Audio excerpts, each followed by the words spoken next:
and gentlemen, you may recognize the cover of this book. I did episode number 59 on the same book, but that was on the introductory part, Goethe's theories on dialogue. Today, I want to explore some of the highly entertaining poems that Goethe gave us in his comments on love and travel in this book. In episode 59, I talked about breathing as metaphor of a life-giving style of mental health attained in dialogue. Now it's time to sample some dialogues I wrote with him when we conversed in my dialogic translation of the German poet's Roman Elegies, Venetian Epigrams. My verse replies to Goethe's short poems copy his rhythms, which are easygoing and pleasant. I call each of the replies a blogatelle. I made up this word, meaning a blog, which is light and musical, as a bagatelle is a term for entertaining light music. In the first elegy, basically what we learn is, yes, monuments are impressive, but where's the Roman woman he had hoped to meet today? My two-part blogatelle offers thoughts about Venus and Mars, love and war, and the difficulties we have in keeping them apart.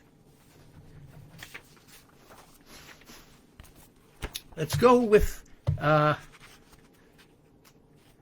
first elegy. By the way, let me just say that the rhythm in Goethe's poems throughout this book is always going to be his favorite casual conversational type. It goes like this: 1 and a 2 and a 3 and a 4 and a 5 and a 6 and 1 and a 2 and a 3, 4 and a 5 and a 6.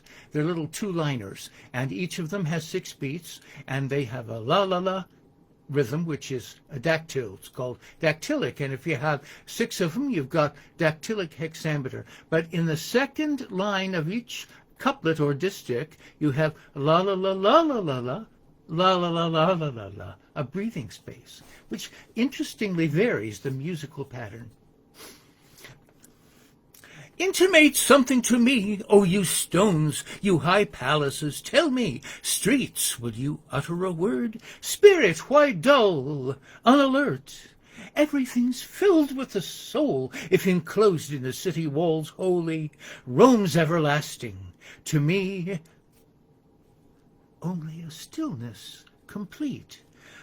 Who will but whisper to me? At what window may glimpses appear of her, lovely creature and pure, burning me, bringing me life?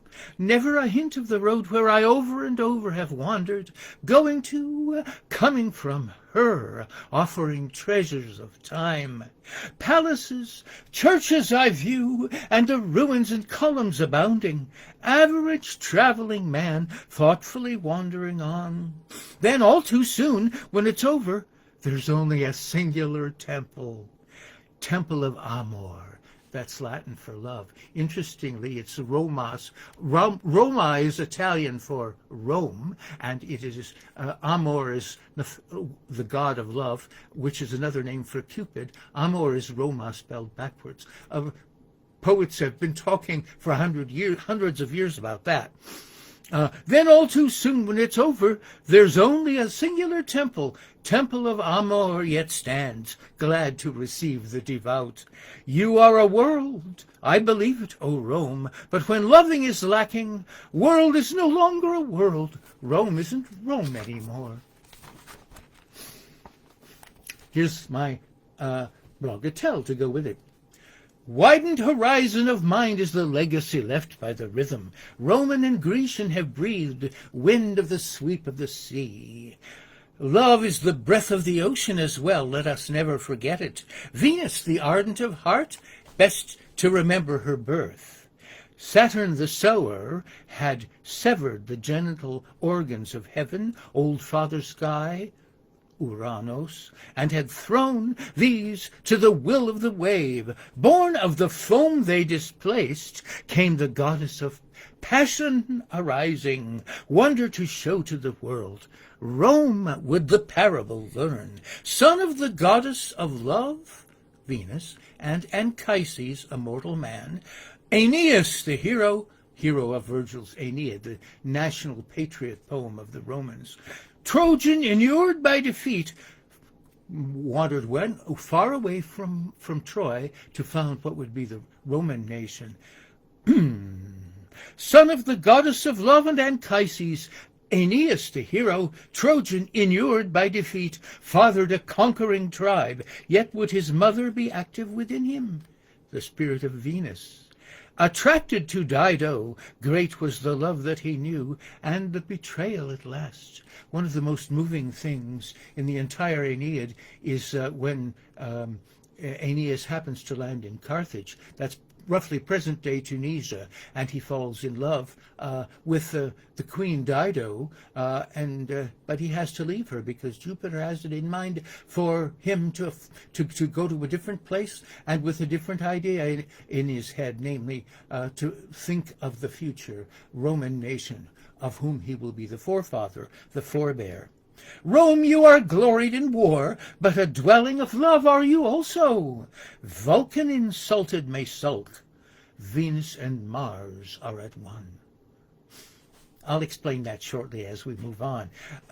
Goethe, aged 37, has finally escaped from the austere regimen of his duties at the Weimar court. That's the village where he works for his employer, Karl August, the Duke of Weimar, and from his mother-like mentor, correspondent, and general moral supervisor, Charlotte von Stein. They were constantly writing letters to each other. She encouraged him in his moral education and in doing following all the commands of the king, who let Goethe do just about everything at that court. It was quite a relief. In fact, it wasn't easy for him mentally to get up the gumption to move himself away from Weimar for a while. He actually sneaked away. She was shocked when she learned it. It's no wonder that he views the prospect of a stay in Rome as a liberator of the spirit of passion, love, and amorous energy. Blogatelle number 1, spoken or sung by me as the poet's companion in lyrical travel. You just heard part 1. I'm going to give you part 2 in a minute. Will offer in a conversational reply the reminder that Goethe's focus on love is in a special way. This is the special way he prepares a sojourn in the eternal city. When we think Roman, we're likely to add the word empire. Love and war combine to constitute imperial history. So I note the remarkably grim circumstances of Venus' birth. You heard me discuss that a minute ago. From the waves as implying an element of warlike discord or conflict within the nature of passion itself. According to the myth notably transmitted in Homer's Odyssey, Venus, or Aphrodite, is unfaithful to her husband Vulcan, artisan blacksmith god Hephaestus, and sleeps in their bed with war god Mars.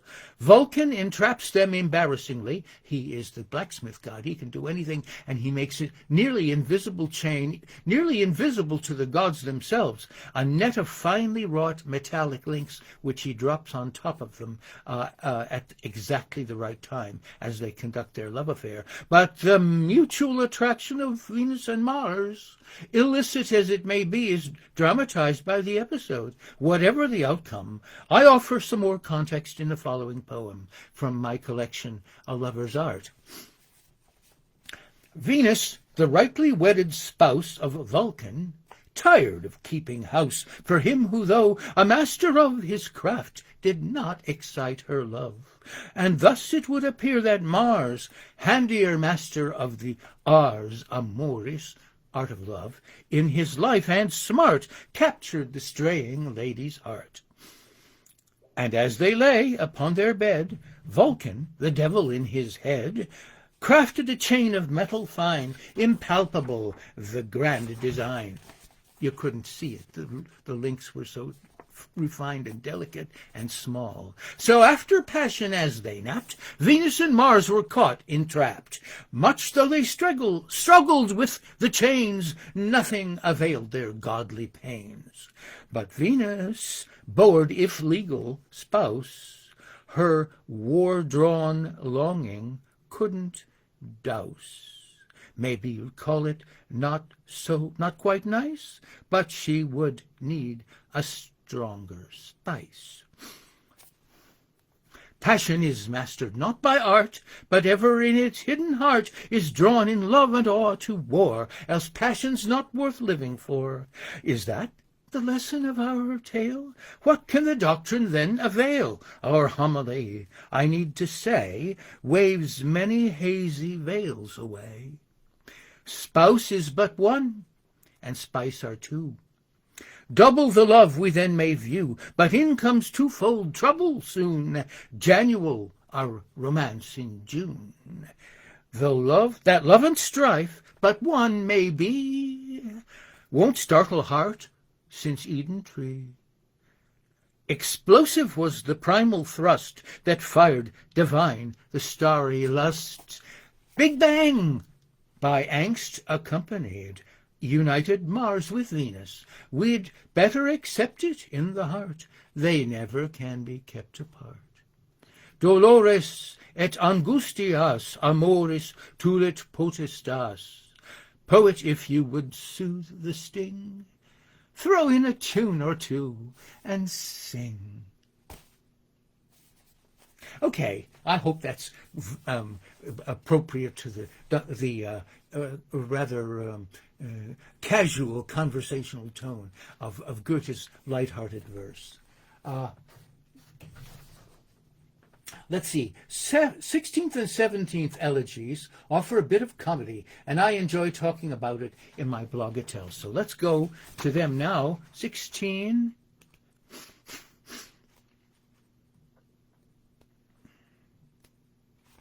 Here we are.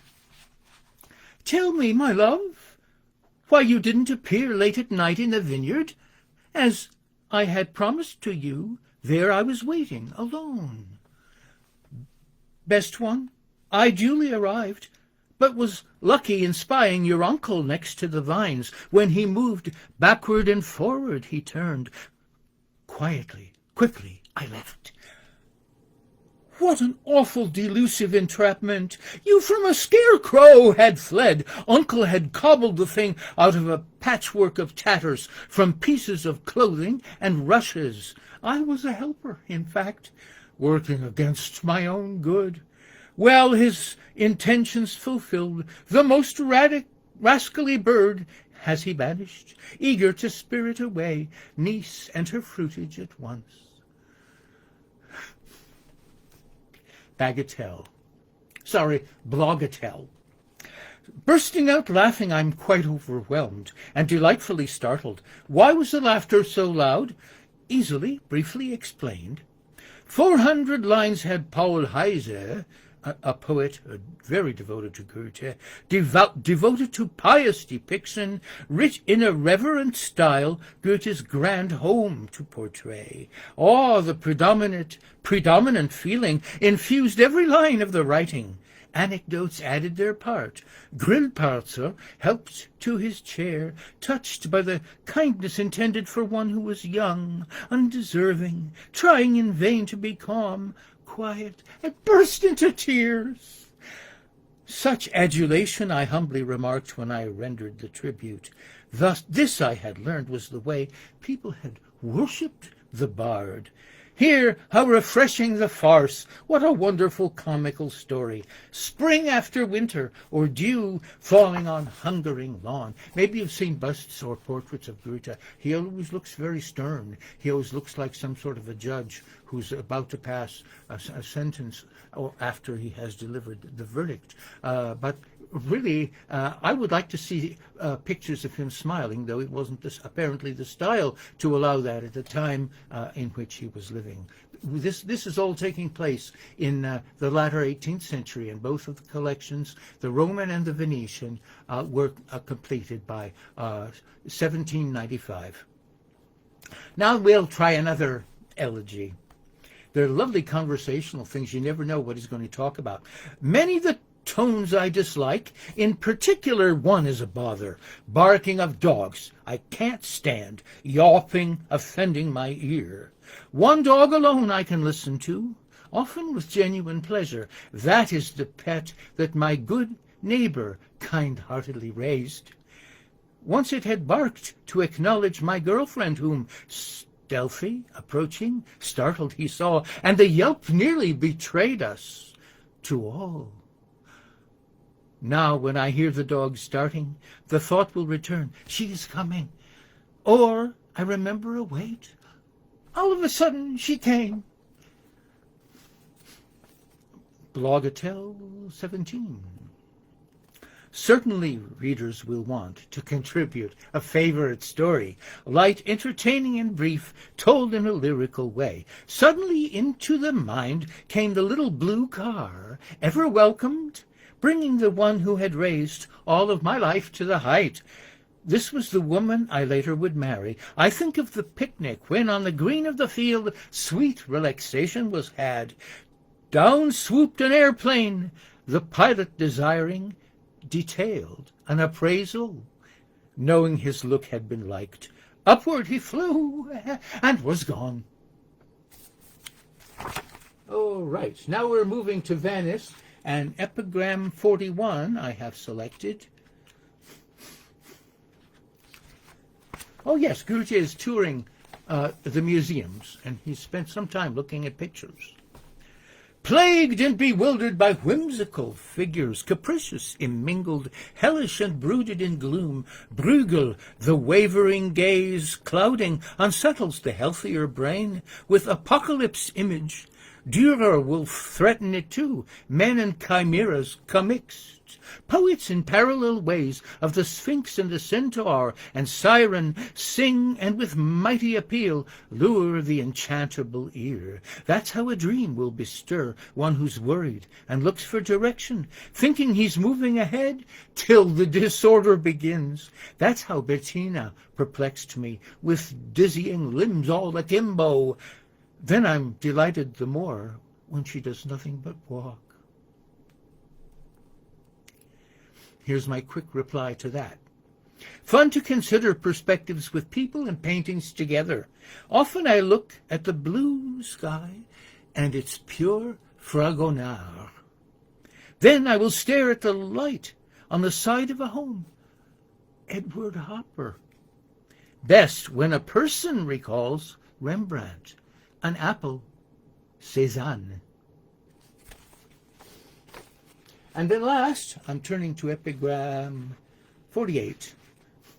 This is about the famous saying in the Christian scripture about the need to separate the sheep from the goats. Sheep are the loyal flock, and goats were considered to be emblems of lust, partly because, as a helpful biology major once told me, unlike sheep and some other animals, a goat, the female goat doesn't have a particular season of being in heat, so that, so to speak, romance is at all times possible if you're a goat.